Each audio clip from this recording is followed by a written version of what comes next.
मुस्लिम बेटी ने शिव पर गाया गाना तो योगी से भिड़ गए मौलाना। मुस्लिम बेटी की मदद के लिए प्लान तैयार, ये मौलाना यूपी से होगा फरार। 57 मुस्लिम देशों का बोया ये जहर क्या भारत को परेशान करने वाला है? पिछले 20 साल से योगी एक बात हमेशा कहते रहे हैं, देश संविधान से चलेगा, शरिया कानून से नहीं। इस बुखार को उतारने के लिए न जाने कितने घरों पर बुलडोजर भी चला, लेकिन आज भी कुछ मौलाना हैं जो संविधान को हटाकर शरिया कानून लागू करवाना चाहते हैं।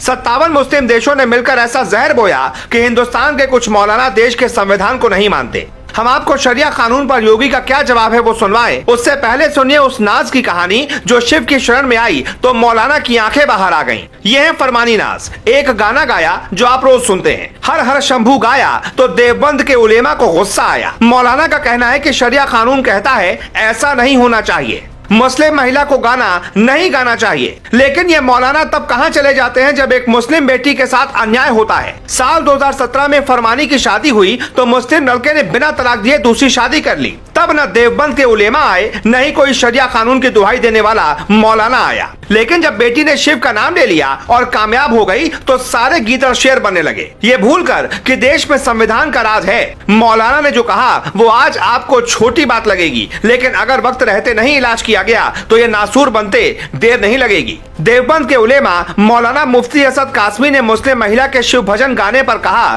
कि इस्लाम में किसी भी तरह का गाना और डांस करना जायज नहीं है, ये इस्लाम में वर्जित है। मुसलमानों को ऐसी किसी भी चीज से बचना चाहिए जो वर्जित है। स्त्री द्वारा गाया गया गाना इजाजत देने लायक नहीं है, ये वर्जित है, उसे इससे बचना चाहिए। योगी आदित्यनाथ के राज में क्या मुस्लिम बेटी फरमानी नाज सुरक्षित है? ये बड़ा सवाल है, क्योंकि नुपुर शर्मा की तरह अब नाज को भी धमकी मिलने लगी है। सर तन से जुदा गैंग एक्टिव हो चुका है और उनके साथ क्या होगा क्या नहीं कहा नहीं जा सकता। गायकों की दुनिया अलग होती है। असल में ऐसे मौलानाओं को दिक्कत नाज से नहीं बल्कि योगी से है, क्योंकि कुछ दिनों पहले जब कर्नाटक में हिजाब विवाद आया था तब सीएम योगी ने साफ कर दिया था कि देश की व्यवस्था संविधान से चलेगी, शरीयत से नहीं। हम सब ने स्कूल और कॉलेज में पढ़ाई की है, वहाँ के नियमों का पालन भी किया है। हम सभी ने आज तक यही देखा है और जाना है कि हर संस्था को अपना ड्रेस कोड तैयार करने का अधिकार होता है और छात्र छात्राओं को उसे फॉलो भी करना होता है। ऐसे में इस मामले का इतना बढ़ना संविधान के खिलाफ है, इसलिए देश संविधान के अनुरूप व्यवस्था से चलता आया है और उसी से चलेगा। मौलानाओं को इस बात की चिंता है कि बीजेपी सरकार कॉमन सिविल कोड लागू करने वाली है, यानी एक देश एक कानून, फिर अधिकार संविधान तय करेगा, न कि मौलाना।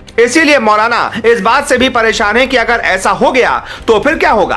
अब आपको बताते हैं कि ये मसला क्यों गंभीर है, आपको भी तुरंत क्यों इस पर सोचना चाहिए। पहले बंटवारा धरती पर लकीर खींचकर किया गया, फिर संविधान अलग अलग हुआ, कलर, तिरंगा, सोच सब कुछ अलग हो गया। अब अगली मांग है कानून भी अलग हो। भारत में ऐसा इसलिए नहीं हो सकता क्योंकि सही वक्त पर मोदी योगी की एंट्री हो गई।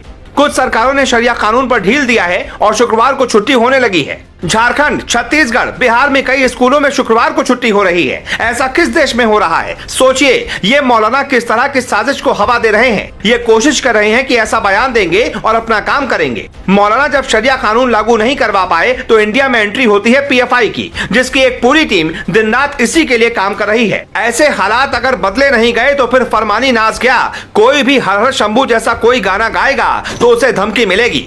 Bureau report.